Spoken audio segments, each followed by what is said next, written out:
Hey guys, welcome back. This is part 3 in my series of directly belaying the leader off the anchor. And in this part, I want to talk about the different methods we can belay someone off of this anchor. First thing I want to talk about is kind of like my equipment choice, however. And so I have a number of carabiners on me. What I've found in my life is that the round stock carabiners, which is just like your standard example, usually handle Munter hitches better than something more like an I-beam. And I got a few examples. Is something like this is a more I-beam, as we know. And so while this totally works for Munter hitches, it's just by allowing the rope to make more of an arc around the bar stock, it just seems to slide a bit better. And so me personally, I kind of like using big round stock lockers for this. Not to say that this wouldn't work, but that's just kind of like if I have the choice, then I'll do that. Some examples that I think are pretty good are like these Camp Nimbus lockers, and have that round stock. And then obviously I've been holding that Black Diamond one. One thing that's also kind of common though with carabiners, especially when you're using something like a Munter hitch, is the rope will rub against the gate and make it come unlocked. And obviously we don't want that to happen using this technique. So having a nice triple action locking carabiner would be really good. This is an example of one that I just happen to have on my harness today. And so I'm going to use this for my example. But really what I prefer is the BD Rock Lock Magnetron. I'll put a picture of it right here, which I think is kind of like my favorite locker for this thing. And that's mainly because the rope can't really rub around the locking mechanism and make it pop open. And it's also the same deal, that big round stock HMS style carabiner. So that's where I would prefer to use in this exact application. So, but for the sake of this video, I'll just use this other Camp HMS triple lock carabiner. And in this anchor configuration, I already talked about where I clip in to belay my dude. Just gonna clip the carabiner into that upper leg with the other locker here on the anchor. I have the strand going to my climber right here. And so my leader will be leading off into the right. And my first belay style that I'm going to use is the Munter hitch. There are a bunch of ways to tie a Munter hitch. I mean, if you need someone to explain to you how to tie a Munter hitch, you probably shouldn't be using this technique, so. And Munter hitch has a number of great advantages to it. One is it's really easy and intuitive to use. You know, you just pass rope through and then pull it out the other side. When you are using this, in order to keep a lot of the twists out of your rope, if I actually push rope into the Munter hitch while I pull it out, then you can see how the hitch is super wide. When the hitch is really tight like this and I'm actually pulling rope through, that's how I get twists in my rope.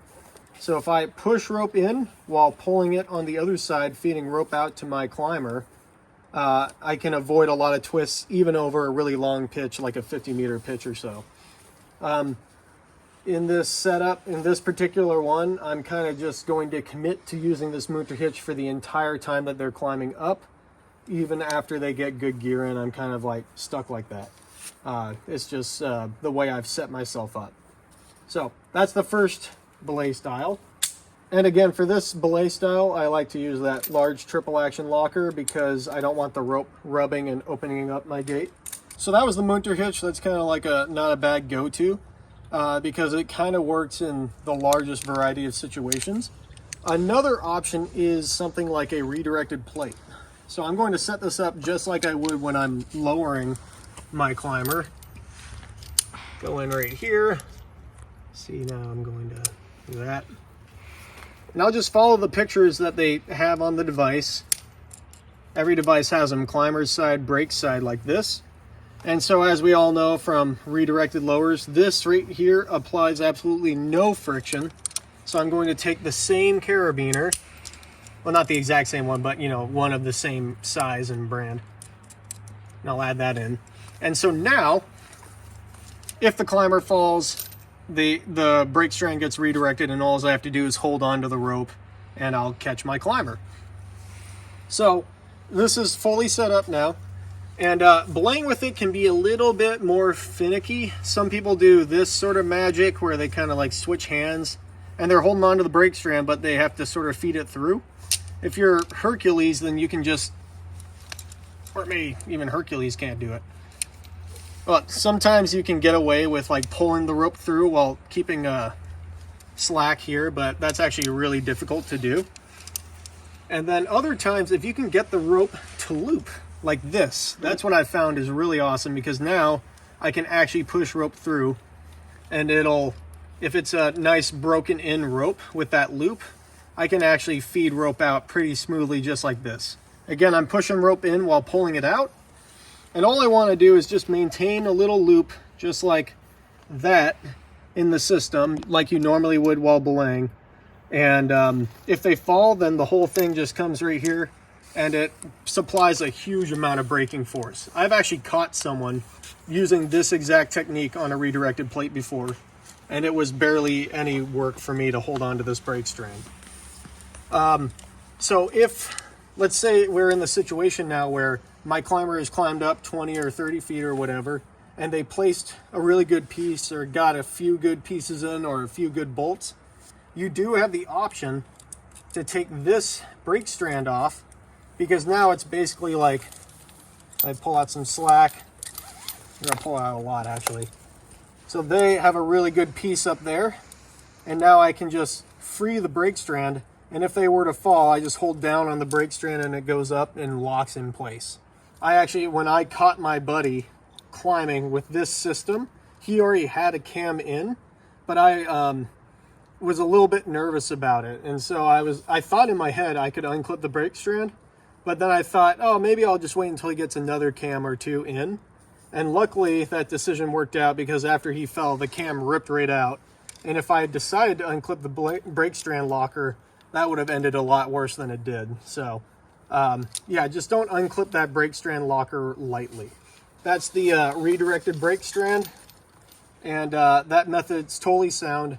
You'll notice that really I'm not going to put an assisted braking device on this part of the anchor. I'm going to use something called the hybrid system in the next belay example, but which does involve a gree-gree. But this, when we don't really want to clip assisted braking devices into this part of the anchor, just because it's a little too unpredictable to see if that cam gets disengaged or engaged wrong, or something gets tangled up in the device. We really want to go with just either Munter hitches or passive belay devices like this. Hey guys, so I'm editing the video right now, and I also wanted to add that I heard from another guide that they did some testing with an assisted braking device in this example with the fixed point belay, and the cam on the device actually stripped the sheath from the rope. It's an immediate stop on that sheath of the rope, and because of that, it can strip that sheath. So when we use the Munter hitch or the redirected plate, there is a little bit of slippage in the system, which helps dissipate that force of the fall. It's a very violent fall catching directly onto that anchor.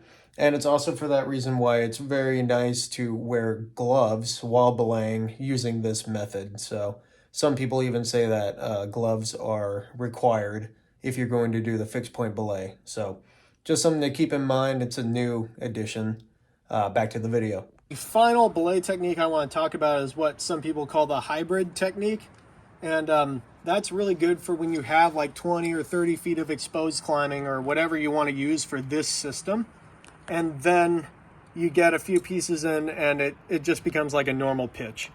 So it's a way how I can set this up and only use it for that first part and then go back to normal belaying afterwards. And it's actually not that difficult. What I'm going to do is just guesstimate how much rope I need for my buddy to get through that first pitch of, or that first part of who knows what. So maybe there we go, that's like 20 feet. And I'll just load up a belay device. Whew, I dropped the rope. And I'll just load up my belay device on my harness. In this case, I'm going with the gree-gree. There we go, it's all loaded up right. And maybe I'll even I may choose to put a knot in here. I may choose not to, it just depends. And so now it's just sort of set up for the future. And I can set up whatever I want, Munter hitch, ATC, whatever I want. And I can start belaying buddy up just like that. As the rope comes through, let's say, let's just say for the sake of the video, I overestimated how much rope I need to get past that section. So now my partner is past that part.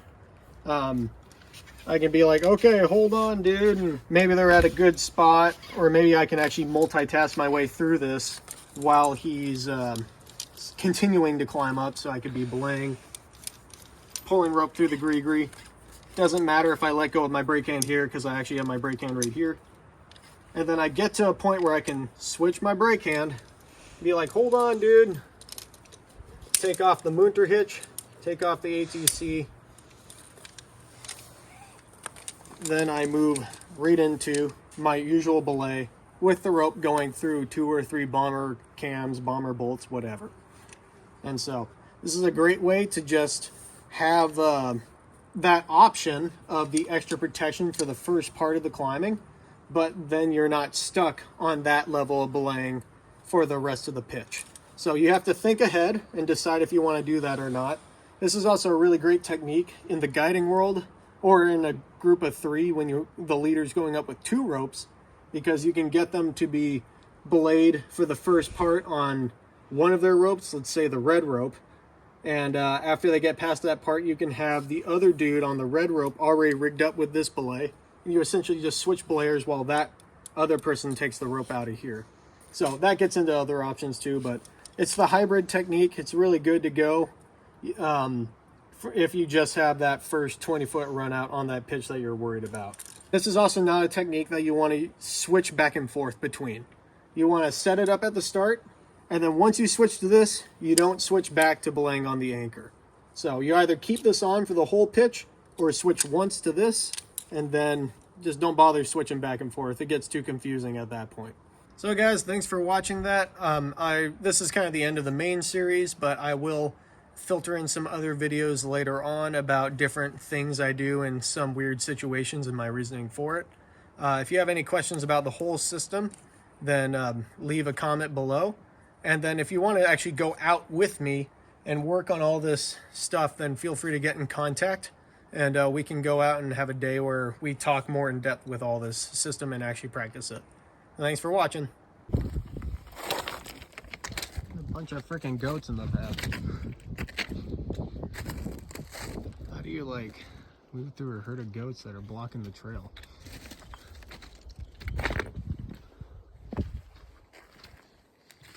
Just walking through.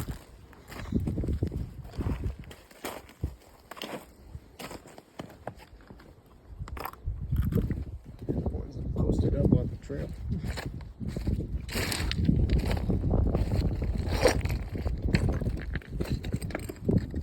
Ooh, there we go. Uh-oh. Oh, I don't want to mess with the baby.